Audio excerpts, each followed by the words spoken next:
Welcome to the Mama Village podcast, your go-to resource for all things pregnancy, birth, and postpartum. From positive and informative stories to expert advice, this platform is designed to help you feel informed and remove fear as you journey through motherhood. Join this community as we share stories that warm the heart and expert insights that inform the mind. I'm your host, Ellen.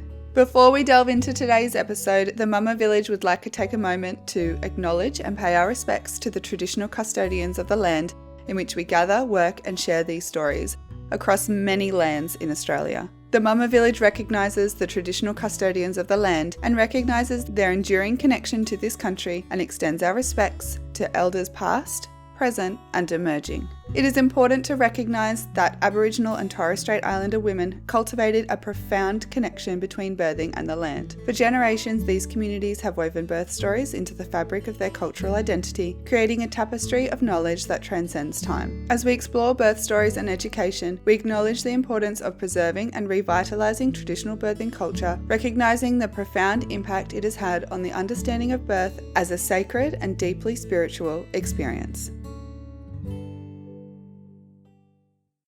Hi everyone and welcome back to another episode of the Mama Village. Today I have special guest Danielle who is here to share her incredible journey through two positive birth experiences. Her first birth was a water birth at the birth centre and the other an intimate birth in her own home. Danielle also talks about her pregnancies, bravely sharing her struggle with hyperemesis or HG, a debilitating condition that made her pregnancy journey incredibly challenging. Despite these hardships, Danielle's innate trust in women's ability to birth shines throughout her stories. In this episode, Danielle will take us through her first birth at a birth centre, highlighting the empowering moments and the support she received. She'll also share the magical experience of her second birth at home, emphasising the peace and comfort she felt in her own space. We'll discuss the importance of nourishing both body and mind during the postpartum period and how Danielle prioritised her well-being to recover and thrive as a new mother. Danielle also shares her belief in the power of immersing oneself in positive birth stories, especially in a society where fear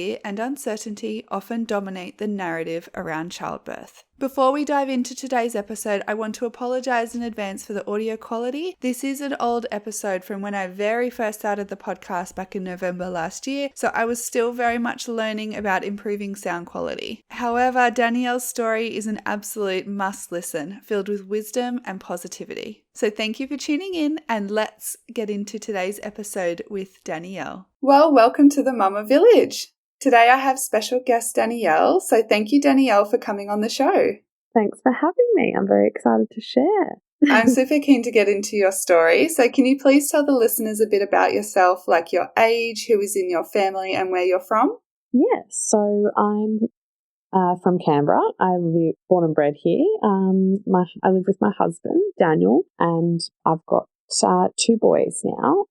Forrest, who is just over 2. He's 2 years, 2 months. And I've just given birth to little Brooks about 8 days ago. So, yeah. Amazing. Or 9 days ago. Yeah, and I love their names, by the way.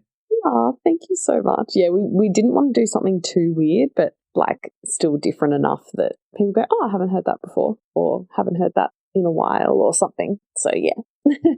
They're gorgeous, and I particularly love Forrest. That was on my personal name list as well. So gorgeous. Oh, lovely. So let's jump into your first pregnancy. Did you do anything to prepare to conceive? So, sorry, I didn't mention my age before. I'm 32. So, yeah. So, for preparing to conceive with Forrest, we didn't really do anything, although I think subconsciously we kind of did prepare because for about 6 months prior, I was getting acupuncture for my PMS, and I feel like it could have potentially helped us falling pregnant very quickly with Forrest because I think, I was seeing my acupuncturist for about 3 months, for 3 cycles just to improve my PMS, and then we started trying a month before our wedding in 2021, so in January 2021, and we just basically said, let's just see what happens, and we fell pregnant that month. So I don't know if the acupuncture is the reason, but yeah, we were really, really lucky to conceive really easily. The only other preparation I did was take like a prenatal vitamin for about 2 or 3 months prior. But yeah, no, other than that, nothing specific. So yeah, really lucky. Yeah, that's obviously very quick and amazing for you. So how are you feeling physically and emotionally throughout your first pregnancy? Really awful. Very unexpectedly as well. So I think I went into pregnancy very naively. I didn't really know that much about pregnancy. To be honest, I knew, some basics, but I didn't realize that the morning sickness, like the nausea and the vomiting, could continue past the first trimester. I had no idea that that was even a thing. So in my 15th week, I was diagnosed with hyperemesis. Oh, far out. HG. Yeah. So I was sick from about week 5 till about week 28 with Forrest. Like, I didn't stop vomiting. I was on all the medications you can safely take, and I was still nauseous the whole way through. I had to stay on my medication the entire time. And that kind of affected me emotionally because physically I couldn't do anything. Well, not much anyway. And even though I was on the improve, like from week 28, it was still really hard. Like, emotionally, I was really, I wouldn't say I was depressed, but I was very, sad that I couldn't walk my dogs or go to the gym or, there were other pregnant women who were, past that first trimester and they felt fine. So yeah, it really did affect me. And I always wondered, like, will I ever be the same? Will I ever go back to not feeling sick? But yeah, as soon as he was out, I felt like myself again. So yeah, it was a tough time. Yeah. And I did say to Daniel, my husband, I was like, I think we're one and done here. Like, I don't think I can do this again. But of course you have them and they're in your arms and they're worth every vomit. But at the time it was really, I was questioning that a lot. So it was a bit of a roller coaster, to be honest. Yeah, look, I mean, I had pregnancy nausea until well into 20 weeks as well, but I didn't have HG. I wasn't vomiting. I just felt quite nauseous. So, and I found that really tough. So to hear when women suffer from HG and it's that extreme nausea all the time, I just can't imagine how you must have felt physically and emotionally to go through that when you're supposed to be so excited for your first baby and enjoy pregnancy. That's right. And then that's just, that's just really tough. Yeah, and then there's a lot of kind of guilt around that because, you don't feel very excited. It's really like you're so grateful, but you're also so like you have really, really not very nice thoughts about maybe you don't want to be pregnant or, and they're just real. They're real thoughts. A lot of HG mothers feel like that. Like, do I really want to go through with this? Because it's so debilitating. Like, there were days where I literally couldn't leave my bed. Like, I could barely have a shower. So, and then obviously there's, I went to the hospital to get fluids and that's all a bit, like that only helps so much. So it's kind of like no escape. And that is really like mentally and physically tough for like some women, 9 months. I was really lucky. I didn't vomit the whole time. I only vomited up until about, like I said, 27, 28 weeks. And then with Brooks, I vomited up until 30 weeks. So, it's just really hard. And I feel like because there's a lot of guilt and there's so many mothers out there who are like, oh, you should be so happy. And it's like you are happy, but it's just very hard to celebrate it when you're so low. Yeah. No, I'm so glad that you're talking about it because mother's guilt is already so strong in terms of you're supposed to enjoy absolutely every second with your child. And a lot of us do, but the mum guilt is so strong. And I'm really glad that you talked about it. And I'd love to know what the support for you was like when you were going through that. So did you have support from family and friends who were able to understand what you were going through, or did you get any professional help outside of the medication? So, well, I personally was just really lucky that I had a very supportive partner. This second pregnancy, my family were very, very supportive. The first time it was kind of during COVID and my workplace was really, like both times, they were super supportive. They were, basically like just work from home. And of course there was periods of time there where I couldn't work at all. But for the majority of the time, I just got really I had a really flexible workload, and if I could work, I'd work from my bed with my bucket next to me. And yeah, my husband just had to do a lot. And the first pregnancy, it wasn't too bad in terms of, for him, like the load, the load, like, of course it was extra work for him to, have to cook and clean and do a lot more of the domestic duties. But the second time was when we found it really challenging because we had a toddler. And that was that was really, really hard.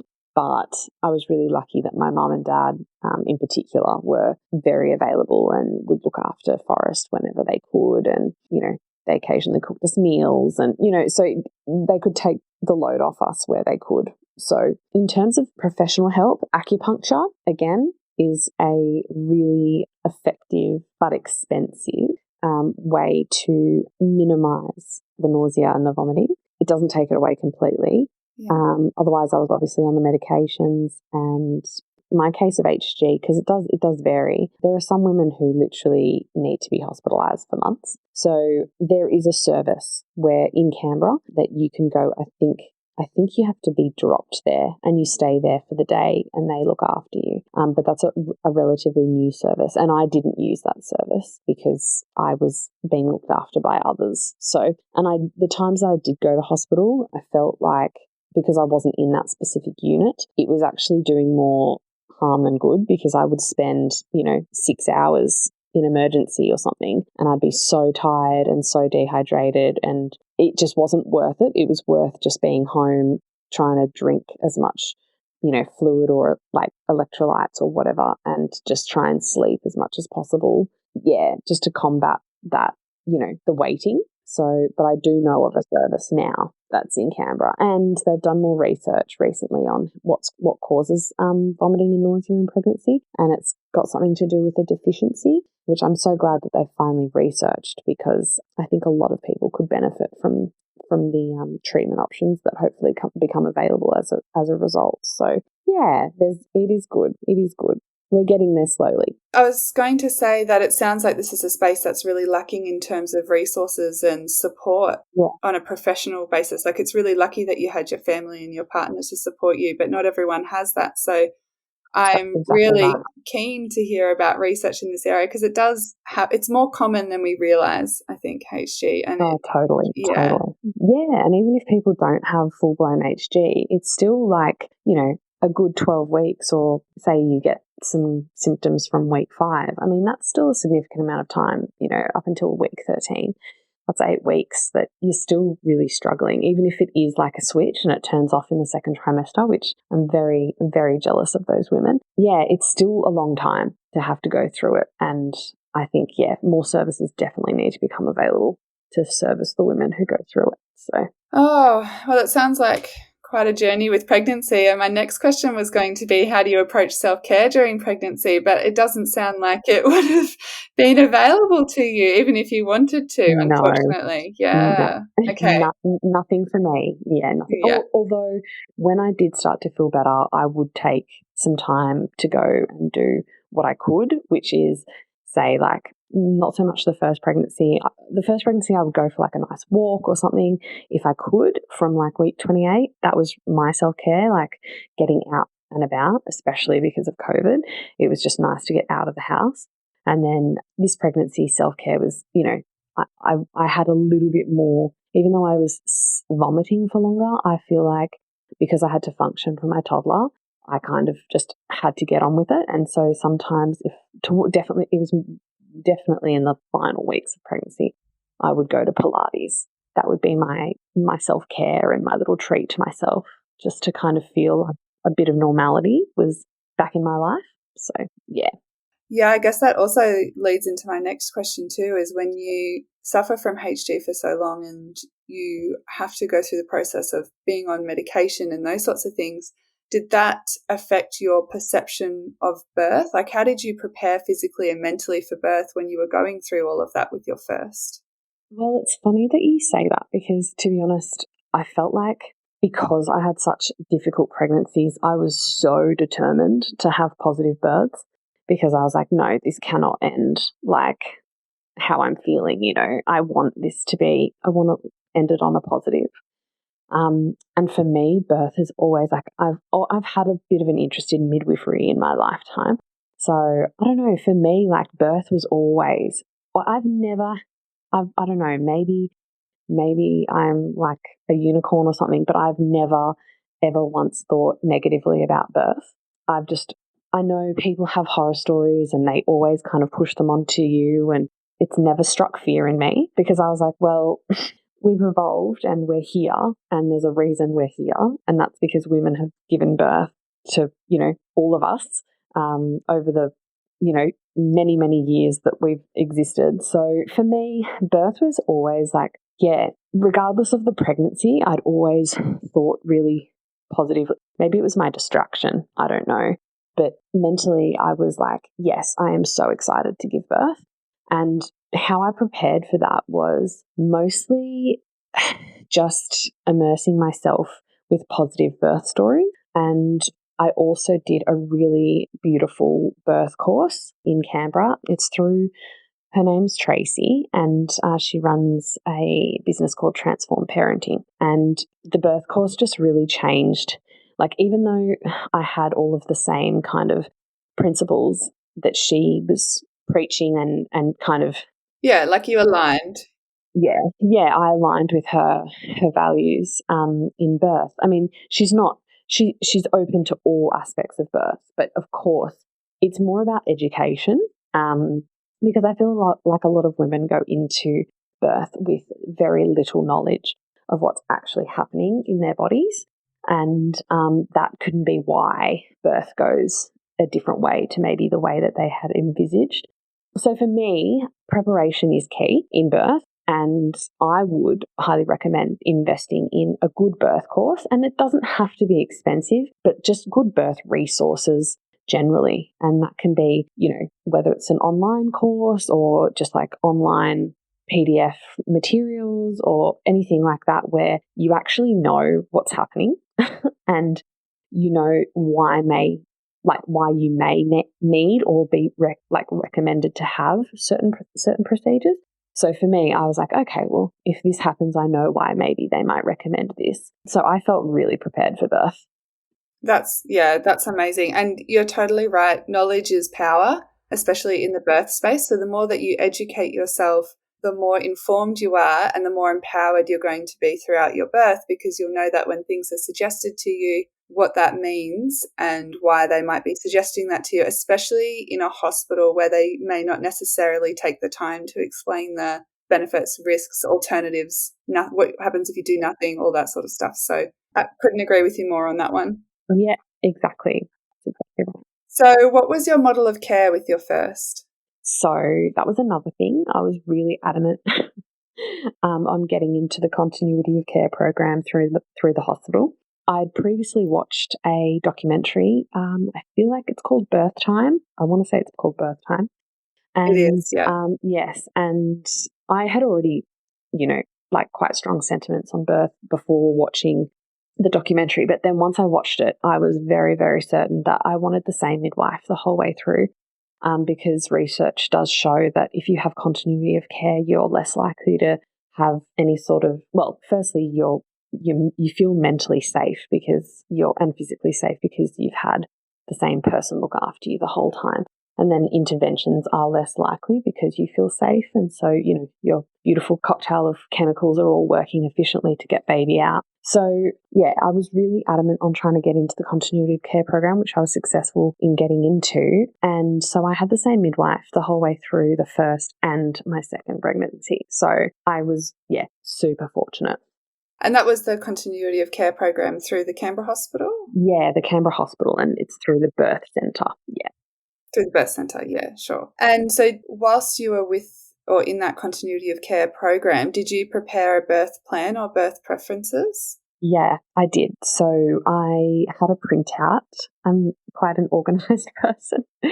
And I had all of my birth preferences on there, and also what I wanted in the event that I was to have, say, an unplanned cesarean, or, in the event I needed some other intervention that I previously, basically I had like a plan A and a plan B and a plan C, Ideally, my plan A was I wanted a completely natural vaginal birth with zero interventions. I wanted delayed and, optimal cord clamping, no wiping of the baby, just basically a golden hour of uninterrupted time with baby. Once baby's here, very, very low intervention. Plan B, if I decided that I did want pain relief, what my first choices of pain relief were, maybe I didn't want to go straight to an epidural, maybe I'd try the gas and air or something like that, which obviously didn't eventuate because I had no pain relief. And then obviously my final plan in the event that I was to have an emergency or an unplanned cesarean, how I would want that to look. I'd want, music. I'd preferably want to have a maternal assisted cesarean where I was lifting baby out of myself, those things. So you can obviously put and I would put, if I was going through it again, everything down. So think of potentially all of the outcomes that may occur and what you would prefer in the event of each of those occurring. If one doesn't happen, what the next thing would be. Yeah, no, absolutely. And I know that you mentioned that you're an organised person, but I cannot stress the importance of creating a birth plan, and not just only for your ideal birth, but what happens if certain things eventuate, like you talked about, in the sense that you might ask for pain relief or if it moved towards a cesarean. Yes. Because when you are giving birth, you are so vulnerable, and Exactly. It's difficult to receive information and make a decision in the moment and have the privacy to do so and discuss it with your partner or support person if you want to do that. 100%. So if you already have it outlined, then it's just a great tool for your care providers to refer to if things deviate from your ideal birth scenario, I suppose. And yeah, you don't have that pressure of making certain decisions in the moment when you are vulnerable. Yeah, that's exactly right. And it's something that you can, and I highly encourage being discussed with your, say, midwife or obstetrician or whoever, whatever mode of care you go through, so that it's not just something that you've I've written it and it's here. No, go through it with that person, because they may say to you, okay, well, actually our hospital policy on this is this. So then you have to make that, it's educating yourself, because you would rather know that then than be transitioning and them telling you, actually, it's hospital policy that you only have X amount of time to push, or you only have this, or blah, blah, blah, blah, blah. And so, it's just really important to, if they turn around and they say, oh, actually, we leave the cord for this long, is that okay? Or it prompts you to ask questions. Oh, okay, why is that? Can you explain why? Because like you said, exactly, you're really vulnerable. Things happen really quickly in birth. For some of us anyway. And it's not always, you don't always get what you want. I even have an example of that. I mean, I can't complain. I've had two incredibly amazing, beautiful, empowering births. But, I wanted a water birth in a pool the second time and we just didn't get there. So you have to be open-minded and you have to stay flexible, but you also have to be empowered in your decision. Yeah, informed and all the education. And I really want to touch on what you just spoke about in terms of discussing it with your care provider, especially if you're going through a hospital or a private midwife even. They will have a file for you and it'll have all your medical records and anything that you've discussed and details about your checkups and those sorts of things. And in advance, before you go into labour, you can give them a copy of your birth plan to keep on your file for them to, or whoever's on duty, to review when you make that phone call and say, I'm coming into hospital now. And also you can sit with your midwife or care provider, whoever it might be, in a room and discuss your birth plan with them. So like you said, they can discuss their hospital policies and procedures, or even midwives have policies and procedures that they must abide by to keep their licenses. So it's so important to discuss it in advance. So let's dive into your birth story with your first. How many weeks were you when labour started and how did that eventuate? Oh gosh, he made me wait. He was pumping in there. So I was 41 plus 2 with Forrest, so 41 weeks, 2 days when he decided to come. And to be honest, from about 38 weeks to 41 weeks, it was just hell. It was COVID lockdown. I couldn't go out. I could go for a walk, but like if I wanted to duck out and get some underpants or something for my hospital bag, or it was a struggle to get through, especially because as a first time mum as well, I was like, oh, I'm going to go into labor at 37 weeks and it's all going to be just so, like, I don't know, I was, again, a bit naive in that regard, even though statistically first time mums actually don't give birth until about, I think, it's between 40 and 41 weeks. So didn't know that at the time. So yeah, I was just waiting around and it was starting to really grind on me that I was so overdue. And then I never, like I said, really didn't want any intervention, but I decided to have a stretch and sweep at 41 weeks, which they say is a form of induction. It's up to you whether or not you want to say it is a form of induction or not. So they can't ever say that your labour necessarily did start due to the stretch and sweep, because there's no evidence to say that it actually did cause you to go into labour. But if it's going to work, it's going to work within 48 hours. So I had one at 41 weeks. I couldn't do pregnancy any longer. I was over it. And then day 1 went by, and then the second day it was coming up to almost 48 hours. And I really didn't want to be induced with the drip or any form of like synthetic drug. So I was a bit I'd had a really bad night's sleep. I was starting to stress. I really didn't want to be induced. And then I just decided, like, once almost 48 hours had passed, I was like, oh, I am probably going to be induced, and I'm going to have to open my mind a bit to what I want with an induction. So I started to think about what I wanted in terms of, again, like kind of like a birth plan again, but for an induction. And then that morning I felt mild cramping and I was like, oh, I don't know what this is. Even though I'd had mild cramping before, this was regular. And I was like, oh, wow, okay. And then I went back to sleep. And I woke up again and it was about 10 o'clock in the morning. And at this point, my husband had already finished work because I was so overdue. He was like, okay, well, I'm just going to finish work now because he's got to come soon. So he was home with me and I was like, I think I'm in labour. But it was so manageable that I just didn't know. And I got into the bath and I did some life admin in the bath on my laptop. And then I was like, oh, I should probably let my midwife know. So I messaged her and I just said, oh, I'm just getting regular like period pain. She said, yep, just continue on with your day as normal. And I asked her if I could still go to my acupuncture appointment that day. And she was like, yep, don't see anything wrong with that. Just keep going on as normally as possible. So I went to my acupuncture appointment. I think it was about 2 o'clock or 3 o'clock in the afternoon. And when he stuck the needles in, I could really, like, my contractions started to intensify. And I was like, oh, okay, yep, I'm in labour. Like, it started to hit me. And then we got home.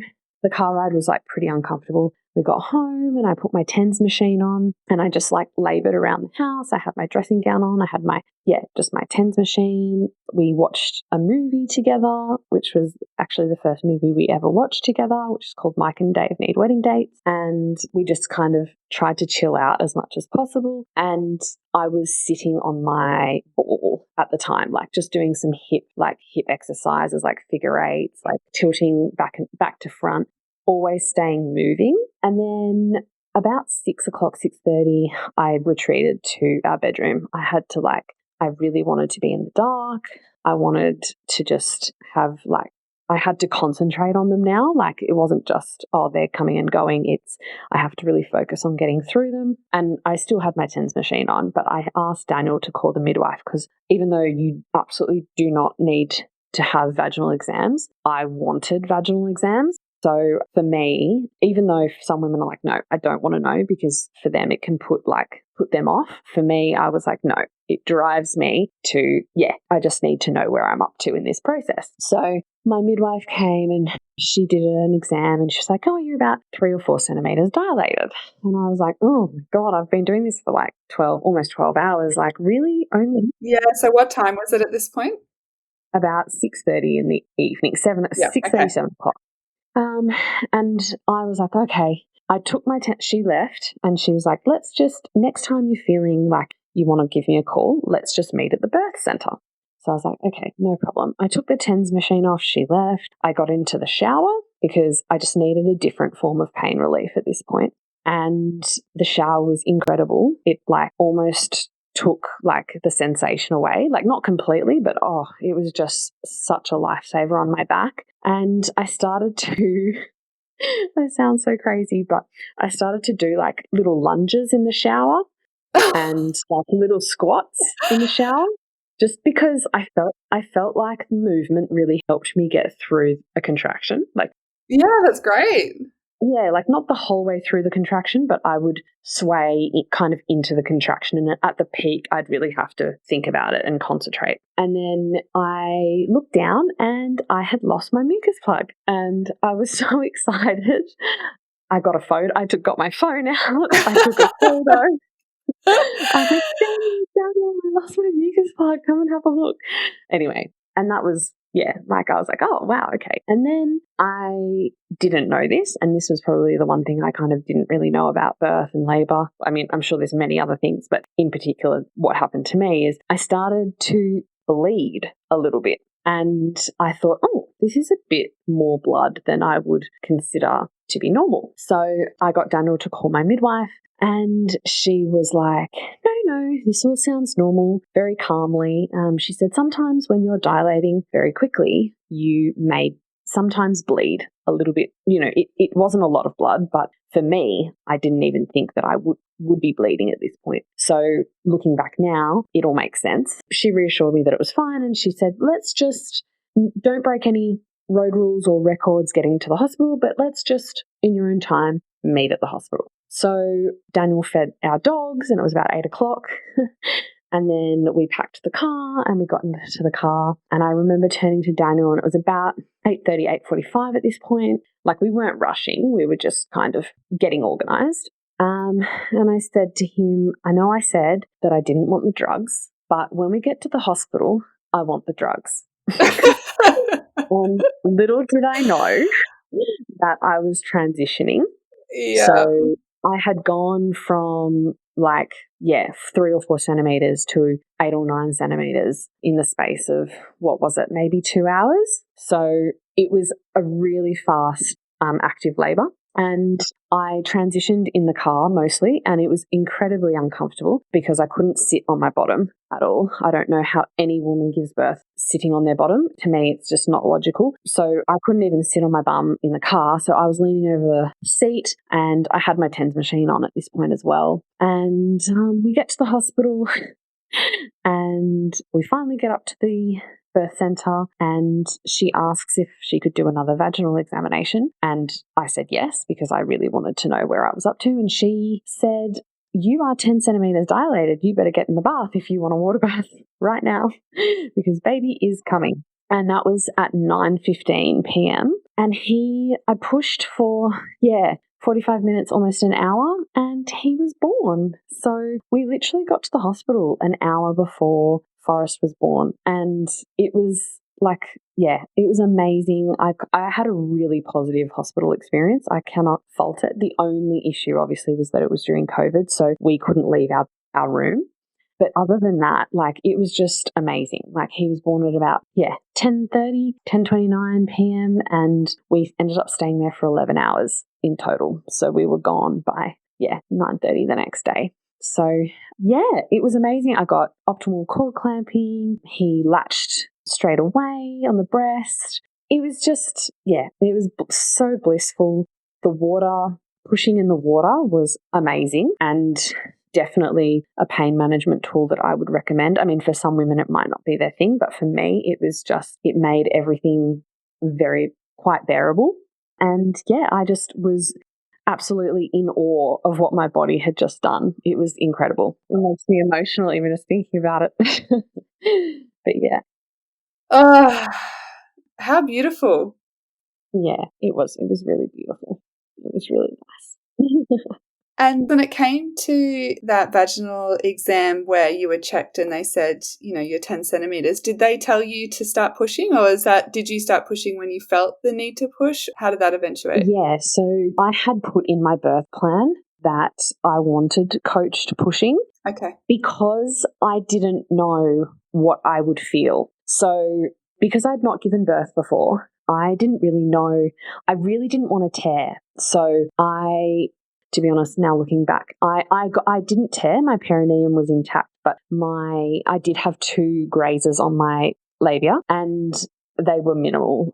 I did get stitches for them, but they said, oh, it's really up to you. Like, we could probably not stitch them if you don't want. But I said, oh, well, you guys kind of do what you think, because at that stage I was on cloud 9. I had my baby in my arms. I was just like, do what you have to do. Basically, I was like, I don't want to push when I'm not meant to push. So can you coach me and let me know when I should be pushing? But looking back now, I probably wouldn't have that in my birth plan. But that's just me, only because now I know that my body tells me when to push. And you just go along at the time with a contraction. You can really feel when you need to push.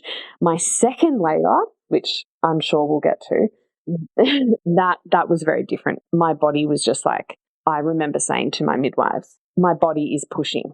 I'm pushing. I didn't even need to, like, them to tell me how dilated I was. So I just knew that my body needed to be, my body was just trying to expel him. So yeah.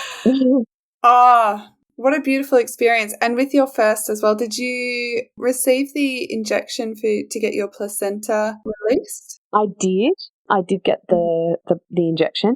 We did try, I think it was about 45 minutes, maybe 30 minutes. I don't know. We did try and give birth to it naturally over the toilet. And I think by that stage, I'd laid back down and I had, like I said, Forrest in my arms, and they offered it to me and I said yes. To be honest, that's probably another area that I didn't really research into that much. I know it's like a synthetic oxytocin that they give you to get it removed. But I was, again, on cloud 9, and at that stage they were like, yep, do you want it? And I was like, yep, if that's what you want to do, happy to do it. But yeah, didn't really know much about it, to be honest. Yeah, and I think that that's very normal. It's an area too that probably needs, a bit more attention, particularly for first-time mums.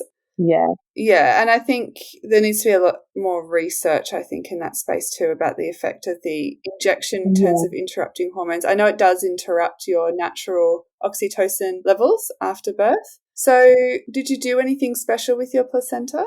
I did. So both times I've had my placenta, I sound really hippie woo-woo, but I've had my placenta encapsulated and I've eaten the pills. So yeah, some people are like, oh my gosh, that's so disgusting, but I 100% stand by it. I know that there's, again, very little research that supports this, but I was really scared of developing postnatal anxiety, because I do have a little bit of anxiety just generally, but I think the 6 weeks post-birth were some of the happiest weeks of my entire life, and that's being sleep deprived, and I was just so happy in my little love bubble with my bubba. And I think that my hormones, even though I did experience the baby blues for a day when my milk came in, like, my mental health just snapped right back. And I 100% attribute it to taking the placenta pills, because I just feel like balanced. And I think that's like the perfect word for them. Like, I think they're just balancing.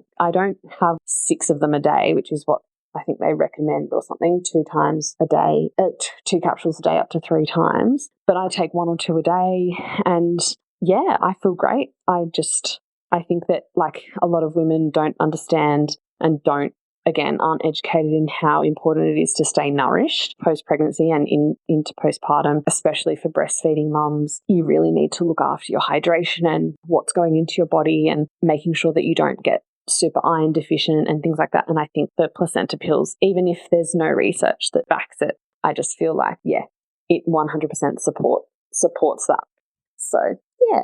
I couldn't agree with you more with everything that you said. I had my placenta encapsulated after my second as well, for all the same reasons that you did. And because I had postpartum depression and anxiety after my first, and I had heard that this could be really helpful in preventing that, like you said, creating that balance, particularly with your hormones and that hormonal balance. And I swear by them. And the same as you, I didn't take 6 capsules a day. I took 1 or 2 every day. And for me, it made a massive difference, and I can't recommend it enough. So I agree. I think, I don't know, like I said, I sound a bit hippie woo-woo, but that's what mammals do. Mammals in the wild eat their placentas. And apparently there's 2 reasons for that. One, to supplement their blood loss, that they've experienced during birth, and secondly, to prevent predators from knowing that there's young, vulnerable babies around. So I think there's method to the madness, and yeah, I just wish that we kind of listened a little bit more intuitively to what we need and what other animals do, and maybe try and understand why we might need that. Exactly, like rates of postnatal depression and anxiety, they're quite high, and it could be attributed to lack of nourishment, or not just maybe lack of support, but there might be a physical element to it as well. Physical element is huge. I think it's yes, lack of support, societal expectations, and lack of nourishment. Yeah. Oh, totally. Oh, yeah, it's huge. Nourishment is huge postpartum. I know. And I think that's another thing. Like when you said, what did you do to kind of prepare? That's another thing. Like I did do a lot of cooking, a lot of freezing meals, a lot of all of that stuff during that very long 4 weeks before he decided to arrive. I wanted to prepare. I didn't know what I was in for, but a lot of mums had said, just make sure you've got meals in the freezer. Make sure you've got people who around you that you can call on. And I'm really lucky I did. But I think for someone who maybe walks into postpartum with very little kind of, it'll be okay, like, I don't need to worry. I've got this, I've got that, like, I've got these people, like, there's more to it than just, I've got a friend who can come over. It's an all-encompassing thing. You have to have the meals ready. You have to have the people available. You have to have the 15, 20 minutes to yourself a day. You need to know that you need it, instead of getting to a point where you're 2, 3 weeks, 4 weeks, 6 weeks, sometimes even 9 months into it and going, oh my God, I haven't stopped and I haven't had a break and I haven't eaten a nourishing meal because I haven't been prepared. So I think there needs to be more education around how you can help yourself as well. Oh, absolutely. And I think you've answered a lot of the questions that I was going to ask about postpartum in terms of the preparation that you did and how important it is and those sorts of things. I couldn't agree with you more. And I guess that leads me into the question of, how did you find postpartum after your first? What was your experience like?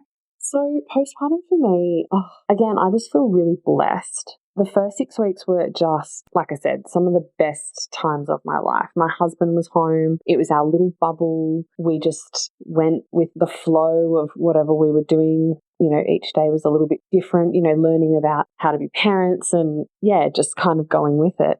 So for me, postpartum was, especially early postpartum, was really beautiful. My husband then, weirdly, this is kind of a tangent, but he then got diagnosed with a brain tumour. Oh, far out.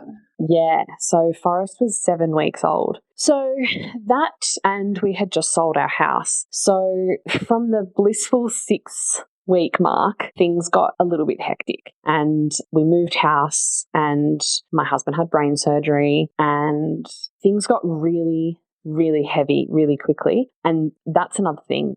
I was quite surprised with how mentally, even though I was an absolute wreck with what was happening with my husband, I have to say, like, my little boy was just like my little life. He was my life jacket throughout that. And I think that's just like the other thing that I want to touch on. Like, even though it is really hard, postpartum is really hard, you are sleep deprived, you don't have a lot of time for yourself, you don't have a lot of time to cook nourishing meals necessarily, but you can do all of that, and it will support you not just through postpartum, but just life and life events. And that's something I think a lot of women need to, you just don't know. You might have a really great little sleeper. You might have an awful sleeper. You might have a baby who breastfeeds beautifully. You might have a baby who doesn't breastfeed beautifully and it's really traumatic, or your baby doesn't gain weight.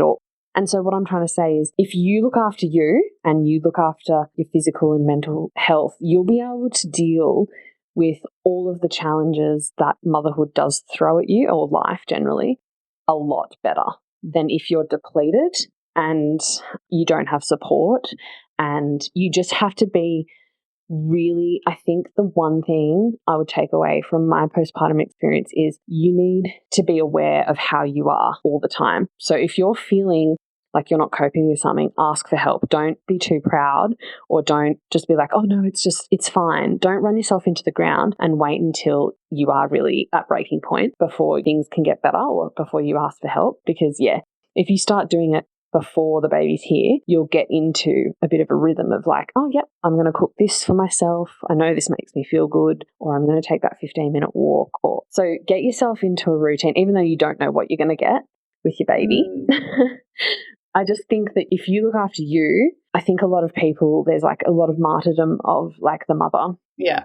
And it has been for years. The more you sacrifice of yourself, the more you're a better mother. And actually, I feel like nothing could be further from the truth. It doesn't take a lot, but even just making, like I said, making yourself a good meal or going for that 15-minute walk and just cleansing, maybe washing the day off, it works wonders because you just don't know what life's going to throw at you. So, yeah, that's just my little words of wisdom for today. That's such a powerful message. Such a powerful message. And I'm so glad that you talked about it, because you're right. As mums, we think we have to sacrifice absolutely everything, including our own happiness and self-care practices and those sorts of things to make our children have the best life possible. But it is the total opposite of that. If we look after ourselves, we are physically and mentally in a better space to deal with the challenges that life throws at us. And it actually makes us a better mother to our children. Yeah.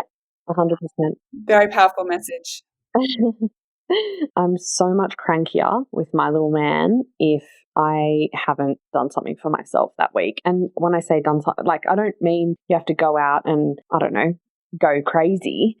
But even just like once a week, if I go to Pilates or something, I am such a better mother. And I don't lose my cool as much, and I have more patience, and I'm happier. And I feel like, yeah, it's sad that we've gotten to a point where it's like, oh, it's seen as, oh, you're being a bit selfish by doing something like that. And it's like, no, I'm so much nicer to the people around me when I am, more content and I've done something little for myself. So, yeah. Definitely. Yeah, could not agree more. So let's dive into your second pregnancy. So you mentioned you had HG until 30 weeks, I think you said, or? Yeah. So I was on my medication the whole time again. Yeah, so okay. Vomiting until 30 weeks. Yeah. And so did you do anything to prepare to conceive with your second baby? No, not really. I mean, I didn't have the acupuncture this time. The only difference is that I'd literally stopped breastfeeding, I think in the January, and then we tried to conceive in the February and we didn't fall pregnant. And I was, like I said, I've got some anxious tendencies and I was stressed. I was like, oh my gosh, we didn't fall pregnant this month because I'm a bit of a planner and we were planning for a November baby because we didn't want a Christmas baby, and that didn't happen. And so we tried again the following month and we fell pregnant, and I was like, amazing, this is so exciting, so happy. Also crapping my pants a bit because I was like, oh my God, I'm going to have 2 kids. That's crazy. How am I going to do that? And then they told me that my due date was Christmas Eve. Oh no. So I was like, oh my gosh, so much for not wanting a Christmas baby. Yeah. But yeah, anyway. I feel you there too, because I was told my due date was the 31st of December with my second, and I thought, knowing my luck, I'm going to be so stressed about Christmas that he's going to be a Christmas Day baby. We got lucky. He was born on the 7th of January, but I feel that fear. Oh, that's nice though, that, you got past the Christmas and New Year's Eve, celebrations. So before we jump into your second birth story, you decided to have a home birth, which I am super excited to talk about because I really wanted to have a home birth with my second and it just wasn't going to work out, unfortunately. But can you share what motivated your decision to have a home birth? Yeah, so I'd actually never even thought about having a home birth until my midwife said to me, because like I said, I had the same midwife for both pregnancies. Okay. She very, very casually mentioned that Canberra was now offering a home birth program and that if I was interested, I could attend an info session. And when she first mentioned it, I was like, nah, not really interested. But that was only because at the time, and we still are, heavily renovating our house. And I was like, this space just does not feel relaxing. I don't want to give birth in it. But then as we kind of completed more and more of the house, and we settled in a little bit more, I was like, oh, I actually wouldn't mind birthing here. It would be really nice. And she did kind of flag with me, and rightly so, that I'd had a really fast, active labor the first time. And I think it was 4 hours from like when she checked me at 3 or 4 centimeters to when I was trying to push him, or when he was born. So that quite a fast active labor. And she just said, there's absolutely no pressure for you to have it, but if you do want to know more, come along to the info session. And I went along to the info session, and there was a woman who was telling her birth story, and her birth story was she started getting cramping at 7:30. She was a second-time mum, cramping at 7:30 in the morning. And at 8:30 in the morning, she was starting to push her baby out. And I thought, oh my gosh, like, thank goodness she had a planned home birth, because someone like that, if they didn't, they would literally be on the way to the hospital and they'd be having a baby on the side of the road. And I couldn't think of anything worse personally. So that's when I started to entertain the idea, because I was like, oh, and she was just so calm and happy, and she seemed so, she just raved about her experience, and she was on Zoom or whatever it was in the camera, and her baby was in her arms, and her older boy was in the video, and it all just looked so warm and cozy and fuzzy. And like, even though that wasn't the day or anything that she'd had the baby, she looked so happy in her own space. And so then I said to my husband, I said, I think I want a home birth. And he was like, yeah, sounds good. Like, he was 100% on board straight away. But wow, that's incredible. Yeah, but he'd also just witnessed, like with Forrest, that we only really made it in time anyway, by 1 hour or an hour and a half at most. And so he was kind of like, yeah, well, why not, you know? And I was like, are you sure? Do you feel like it's safe? And that was kind of when I started to think, oh, do I feel like it's safe? Is there anything I need to kind of reconcile with first? Like, because I was like, oh, you know, do I feel like it's safe enough? And the more I kind of learnt about it, and the more that Anne-Marie, my midwife, spoke about what was involved, and again, the info session, I kind of felt like, oh yeah, that's totally fine. This is completely 100% safe. And I've actually had 1 or 2 mums reach out to me and say, how did you get to a point where you thought, yes, like, I feel safe, it feels safe enough? And I answered that by, firstly, I don't have any negative experiences to reframe. So for me, this is something my body can do. I don't have any doubts with my body. For me, that was the first thing. The second thing is, it's not free birth. I think a lot of people think that home birth is just like, I'm a cowboy out in the middle of the bush just hoping things are going to go okay. Yeah. Yeah, because my parents were really like, no, are you sure? Just go to the hospital, you know. And to be honest, I had no reason not to go to the hospital. I had a really great experience there. So for me, this is just me wanting to welcome baby into our home. Yeah. It's not really like, oh, I don't want to be at the hospital. I would quite happily get there. But I was more concerned about having such a fast active labour that I wouldn't make it to the hospital either. So then what people don't realise is you have all of the medications at your house. So you have all your like postpartum hemorrhage medications. If that were to happen, it's already there. You have 2 enormous or 3 enormous almost cases worth of medical supplies. So any suturing or anything like that can be done by the midwives, unless it's like a significant tear or something, and in which case you'd be transferred to hospital. That's another thing. Like, you are obliged to have ambulance cover. You cannot have a home birth without having ambulance cover. So for me, I'm like literally maybe like a 7-minute or 8-minute ambulance ride from hospital. So for me, it's got to be a pretty severe complication for me to have to go to hospital. And even then, it's at most 8-minute delay. And that's the other thing. The final thing that kind of put me at ease, people don't realise this either, but you get delivered oxygen for resus, any sort of resus that's required. So, and I didn't realise this because I was in labour, but that was all set up, ready to go whilst I was labouring. So it's not like they kind of wait around and hope things go so well that they don't need to use them. Everything that they need is on hand. Everything that is serious enough that they would need to use is on hand and available in your own home, and 0 cost to you as well. So it's like being in the hospital. unless something really, really, you would have to be incredibly unlucky for something else to occur that requires a hospital stay. So that was another thing out of the statistics. I think we've had over 100 home births now in Canberra, but at the time it was like 99 when I was watching the info session. So at 99 out of 99 births, only one mum and one baby required transfer to hospital. So the odds are completely in your favour to have a home birth. Yeah.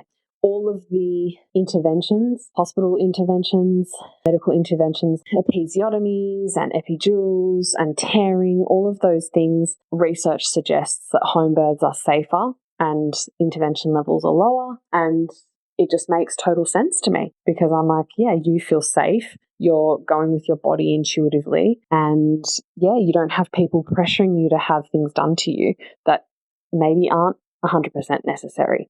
So for me, it was a no-brainer at the end. I was like, yep, I'm comfortable, I'm happy. And I honestly, going through my birth story now, like the second time, there is just no way I could have probably even made, it would have been really, really slim to make it to hospital in time. Yeah, so let's dive into your second birth story. So how many weeks were you and how did labour start? And share the story with us. Love to hear it. Yeah. Well, this one was a little different. I was pretty adamant on not going over like I did last time, even though I have zero control over that. But in my head, I was like, I really don't want a Christmas baby, kind of like what we just touched on before. I was like, I just don't want a Christmas baby. And I was really exhausted. By the end of this pregnancy, I don't think I've ever been as tired as I was because I was trying to raise a toddler as well. So my body was just absolutely breaking and I had to nap.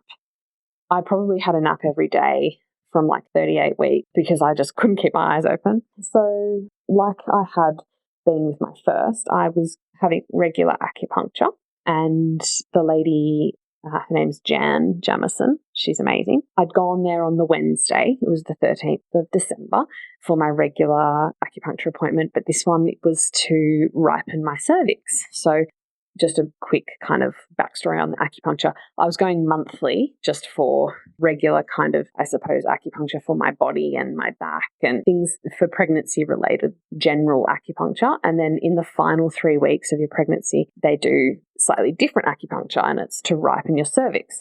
So this appointment was specifically supposed to be to ripen my cervix. And she said to me, how are you feeling? Blah, blah, blah. And I was like, I am over it. I'm over it. I want him out. I want him out. And she goes, oh, you're a bit early still, aren't you? 39 plus 1. And I said, yeah, but I have been getting cramping pretty regular. Not regular in terms of regular contraction, but for a couple of days it had been like on and off. And she was like, oh, okay, well, do you want me to try? And what she means by that is there's induction specific acupuncture that they can do apparently. So I had gotten that with Forrest, but apparently that wasn't going to get him out. But anyway, I went to see Jan. She was a different person to who I'd seen for my first pregnancy. And she was doing slightly different acupuncture than what I had experienced with my first. And I thought, oh, this is different. I wonder if it's actually going to work or not. So she was like, okay, let's give it a go with the induction acupuncture. And while she was putting the needles in, like he was just going berserk in my tummy. And she goes, oh, that's really exciting. That's good. I was like, okay, well, we'll see what happens. Again, zero expectations because I'd gone over so much with Forrest. I went to Pilates after that and I felt a little bit heavy in the pelvic area. I was like, oh, don't know if this was such a good idea. Anyway, got home around 6:30 p.m. We fed and bathed Forrest and got him into bed by like 7:30. And then Danielle was home with me, obviously. And then I went to the toilet and I just did a wee and I noticed that I had a bit of a bloody show. And I was like, oh, that was unexpected. And then I said to Daniel, I said, oh, I've just had a bloody show. But labour might not happen for days, potentially still weeks. So don't stress, but I'm just letting you know. So I sent my midwife a text as well, just to let her know. And about 5 or 10 minutes later, my contractions started and they weren't regular at all for the first half an hour, 45 minutes. And then I got into the bath and I started losing my mucus plug, not in a big chunk the first time, but like little bits. And then I thought, oh, okay, again, might not be happening straight away, like was in a bit of denial. And then I got out of the bath, got into the shower, and my contractions started coming fairly regularly. I told Daniel. And what time was this, roughly? It must have been about 9 o'clock. In the morning or in the evening? No, in the evening. And I was exhausted as well because I'd just done a whole day of running around. And yeah, I was like, oh God, how am I going to do this? It's like 9 o'clock and I'm exhausted. Anyway, Daniel was like, oh, okay, well, what are we going to do with Forrest? Because he's asleep. I'm about to start moaning probably. And Daniel was like, you're going to wake him. Like, what do you want to do? And I started getting really emotional. I didn't want him to go. I wanted him to stay. I didn't want him to stay for the labour. I just wasn't ready to say goodbye and not have him around. It was like, no, my baby, like he's not my baby. He's not going to be my baby when this baby's born and he comes back tomorrow, you know? And so he was like, you just let me know. And then labour started to kind of intensify again. Like by 9:30, I was like, okay, this is happening. He's going to be here tomorrow. So I said to Daniel, I said, yeah, call my mum and dad and get them to pick him up for just the night. And so my parents arrived around 10:15, and I was labouring pretty regularly at this point. Contractions were coming every maybe 3 minutes, every 3 to 5 minutes and lasting a minute. So that's kind of when I think like I was, you know, entering like active labour, like between 9 o'clock and 10 o'clock is when I was entering that active labour stage. I actually have no idea. And had you called your midwife at this point? No, not yet. Okay. Yeah, exactly.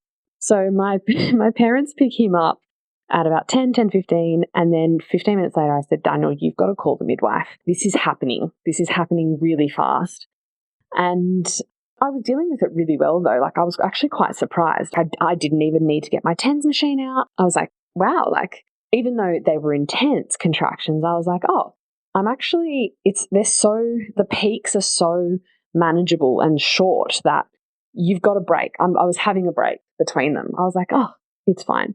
I will make one little note. My mum, when she got there, she goes, oh, you better make sure he's not born on the 13th of December, and it's got to be the 14th of December because Forrest was born on the 14th of October and my mum's born on the 14th of September. And I said to her, and I said to her, I looked up at the clock and it was about, like I said, 10:15. I said, there's no way he's going to be here on the 13th. And I said that to her. Anyway, 10:30, 10:40, I think my midwives arrived. And I said, I was in the shower and I said, Anne-Marie, can you please do a vaginal exam? I need to know where I'm at. Because again, it's just the control freak in me. I just needed to know. And she performed one and she was like, you're 7 or 8 centimeters. And I was like, oh my God, okay, this has happened so fast. Oh my gosh. And then we'd hired a birth pool and my poor husband, he was filling it up and the tap exploded and then we had like a mini flood in the kitchen. I didn't know any of this was happening, obviously, thank goodness. But it just meant that the birth pool wasn't filling up very fast. So I got into the birth pool at about, I want to say like 11:15 maybe, and I tried to stay in there, 10, 15, 20. It's so hard to know at the time. Like time just is a blur, right, while you're going through it. And then all of a sudden my body, and I remember looking up because the birth pool was facing like our big clock and it was 11:45 and I was like, my body, it's just pushing, it's pushing, it's pushing. And I was like, I need water. And I was yelling it out to everyone, poor things, because my bottom wasn't submerged in the water yet. So I was feeling everything that I had previously not really felt that much with being submerged in my previous water birth. So I was like, because that's one thing with home births, you're not allowed to birth in your own bath. It's a bit of an OH&S thing, and I'm sure it's probably okay. Yeah, I don't know if it's a hygiene thing, but yeah, so I said, can I go to the shower? And they said, yeah, if you can make it to the shower, you can go to the shower. So I got out of the birth pool and I waddled probably very quickly to the shower, and I got on all fours. And my midwife goes, no, you'll have to face the other way, otherwise baby's going to fall out and I won't be able to get it. So I faced her, like my bottom was obviously facing her, and I was in exactly the same position I was with Forrest. So I was on all fours and I had my knees in and my feet out. It's called Kiko or Kaiko. I don't actually know what it's. Yeah, it's just KICO, knees in, calves out. Okay. So yeah, so that's something I learnt from one of the resources I'll mention in a sec. But yeah, so it's meant to prevent tearing, which in both cases for me, I had a completely intact perineum, so it must have done something. And it was just, it's a lot more comfortable. For me, it was a lot more comfortable anyway than trying to birth with your legs pointing out, because you are restricting your pelvic outlet when you're putting your legs out. So if you put your legs in and you get them to face in, you're actually creating more space in the pelvis for the baby to pass through. So I was in that position and I pushed for 15 minutes maybe, because at 11:59 on the 13th of December, Brooks was born. So my mum had totally jinxed it. So yeah. Oh, and how are you feeling? Oh my God. I'm like, my body has just, I don't know what it is this time, but I feel amazing. Like my body has just healed so well. The recovery has been so seamless. They said to me that I barely had any blood loss. It was so minimal. My bleeding postpartum has been really minimal. It's just, I don't know, my body just knew what to do. And that's like the biggest thing that I can take away from both my experiences. And it makes me so sad to hear when women don't have positive birth experiences, because they just don't get a chance to trust their bodies. Everyone gets in their head. There's so much noise that they don't know how to cancel it out. And it's just, my body knew what to do. Even just pushing the baby out, like I didn't even need to push. It was just doing it. So we have been designed to do this, and we just need to, of course, there is 100% always going to be medical reasons for interventions, 100%, like, and validly so. Like, we are so lucky to live in a country where we have that available to us, and we get ultrasounds and we get, a lot of information during pregnancy. But there is a lot of unnecessary action taken. And I just wish that if we just let the majority of women go with the flow and let them trust their bodies, that everyone would just be, they'd have an opportunity to at least try to have that positive birth experience. And I'm not saying that a cesarean is not a positive birth experience. For some women, that's exactly what they want. And amazing, great, your body, your choice. So, but for a lot of women, they are coerced into many other things.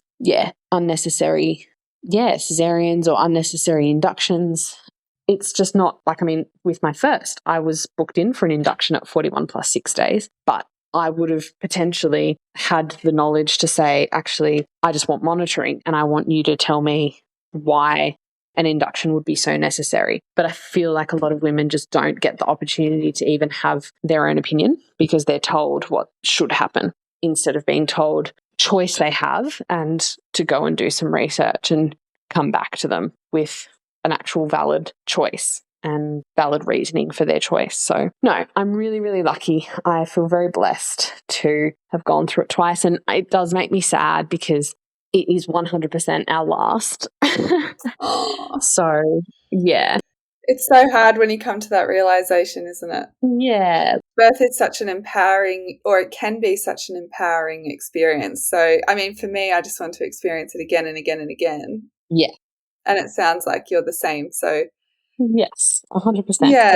Yeah. I would do it again and again and again. I just wouldn't do pregnancy again and again and again. Yeah. That's just me. No, I can totally see why. And how has your postpartum experience been so far? I mean, you said you felt like you're on cloud nine and you've healed really quickly and those sorts of things, but did you do anything differently to prepare this time around versus last time? And how has the support been from your continuity of care midwives postpartum? Yeah. So this time I probably had less time to prepare in terms of I just had more being a mum already. Like you do have to reprioritize things. So, you know, I didn't get to cook as many meals, for example, but my dad has cooked us some meals. My husband's mum has cooked us some meals. So again, we've just leaned on the people around us to kind of fill in the gaps where we weren't able to prepare for ourselves. Also the fact he was a little bit early at 39 plus 1. So I had the intention of maybe doing a bit more, but I'm glad that it's all worked out like the way it has because we do have great support. So the fact he's here is just,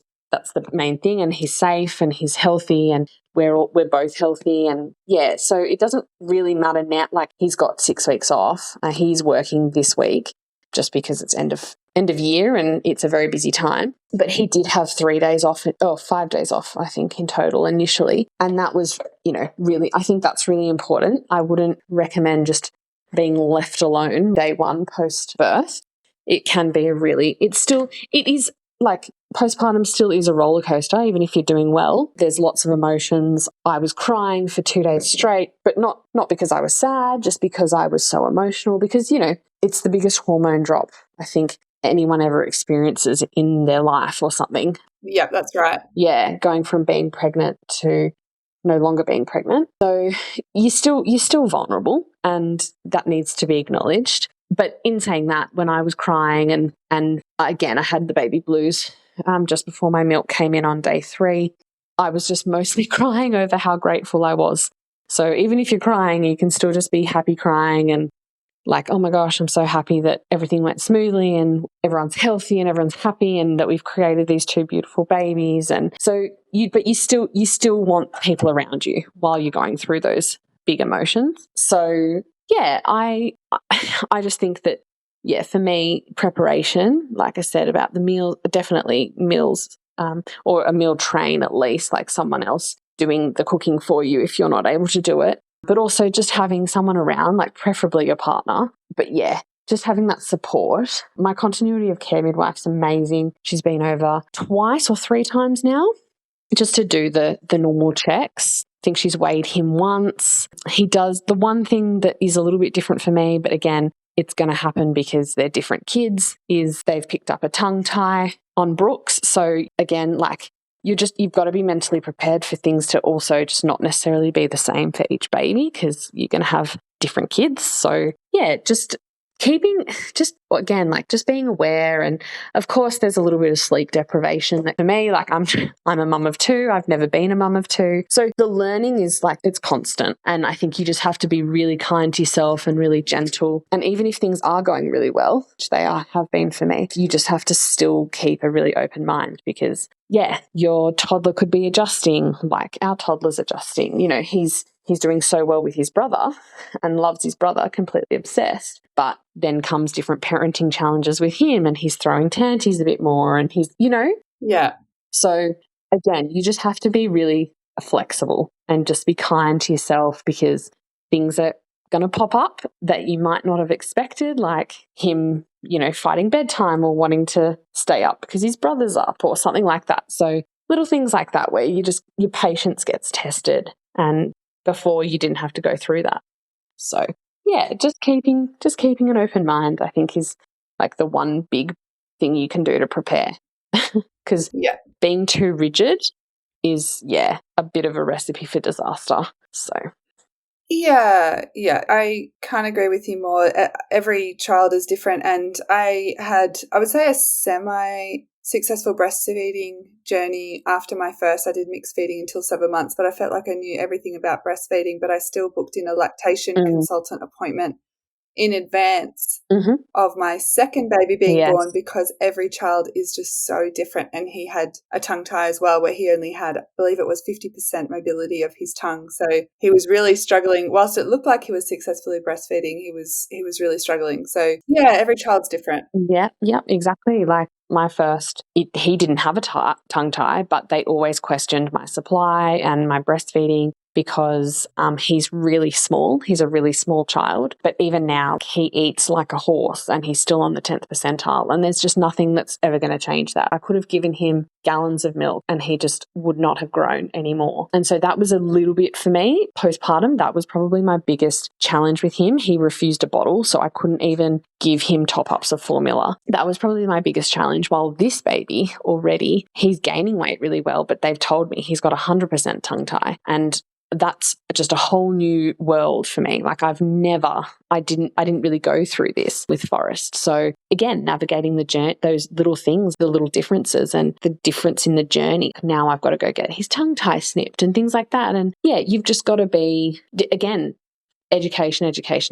Like, from your first experience to book in that lactation consultant. And I think, women listening to things like podcasts like this, they can take away from that, like, oh, I didn't even know that tongue ties even existed, or didn't realize lactation consultants could help with breastfeeding, or how necessary they are in helping with breastfeeding issues or things like that. So I think it's really important just to keep educating yourself, even into postpartum, not just about birth, not just about pregnancy, like keep going. Like there's so much to learn. Oh, absolutely. It's, well into motherhood. Like it's constant learning journey where we need to educate ourselves. So couldn't agree with you more. So for mothers who might be considering a home birth, is there any advice that you would offer to them based on your own journey? Yeah, I would, again, like it's kind of the same advice I would do with birth generally.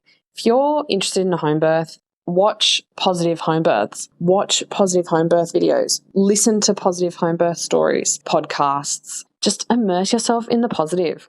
Don't let the 1% of negatives override the positives, because I can guarantee you the amount of people who talk negatively about their birth stories, which, and validly so, it's a traumatic experience for those people and they're just healing from their trauma. Unfortunately, it doesn't help you listening to those things if you're about to give birth. It just really doesn't help you and it can get in your head. So I just think, just keep looking up all the positive stories you can on birth.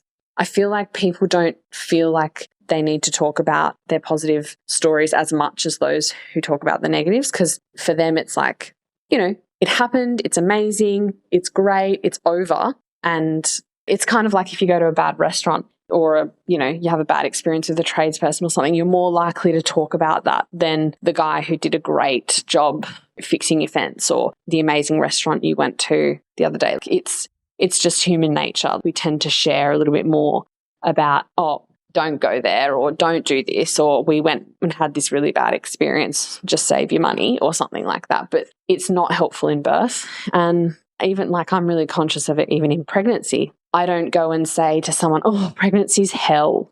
It's not for some women. It just isn't. It's really beautiful. It's a really beautiful time for a lot of women and they really enjoy it. So, especially women need to be, their partners too, but, mostly birthing mothers, they need to be really careful of the language that they use around birth. And you can make or break someone's experience just by sharing something that's really negative. And I'm not saying that you can't share your story, because I think it's absolutely necessary to share the negative stories as well, but the timing of which you share that, maybe not just before birth. Exactly. If someone's pregnant, it's not a time to unload your trauma and process that trauma. It's just, whilst that is a great thing to do to someone that's about to give birth, it's just not good timing. So being very careful about the language that you use. And, if you have had a negative birth experience, you can either educate yourself after the fact.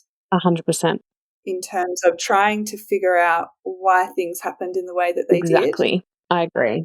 And talking to someone about that and doing a debrief with your health providers even, just so that you can get some answers for yourself. Yes, 100%.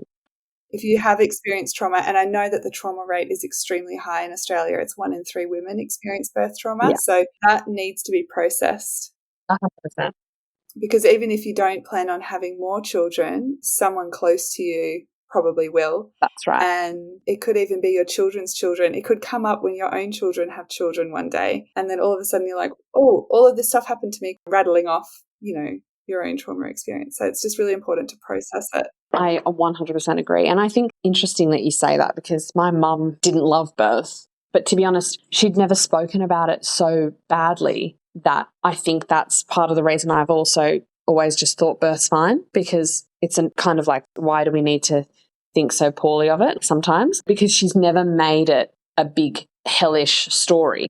Only afterwards she was like, oh, well, yeah, that's why I waited, 4 years between you girls, because I didn't actually love birth. But she's never gone and said it was the worst thing I've ever, because I think she knew when to say, oh, that's not exactly what she needs to hear right now.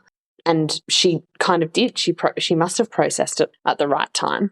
Because, yeah, I've never in my life heard her go on about it the way I've heard some people speak about their experience. So I feel like that is another reason why sometimes we do go into not just birth, but any experience. We hear about it, from our parents, and they may have had a very different experience. The hospital setting, again, there's so many things that have changed over the years. In some respects, we have deteriorated, like, as you said, 1 in 3 women have a traumatic birth, and that's not great, really terrible, actually. But on the other hand, they also never, back in my mother's day, never had a continuity of care program. So there are changes being made, and I think what you touched on before about debriefs as well, like I know a lot of women who had really hard first births and they went back and they had a debrief and they understood why certain things may have happened, and they've made changes to how, like different modes of care for their second child, or they've made sure that, say, they got monitoring after 40 weeks instead of being induced for gestational diabetes or something like that. They got educated and they were like, actually, what is necessary and what isn't? So I think there are positives, but we've still got a really long way to go, really long way. Oh, yeah. We've got a long way to go, but there is change coming, and it's important, even with podcasts like this, to get the positive stories out there and the education out there to help that change happen.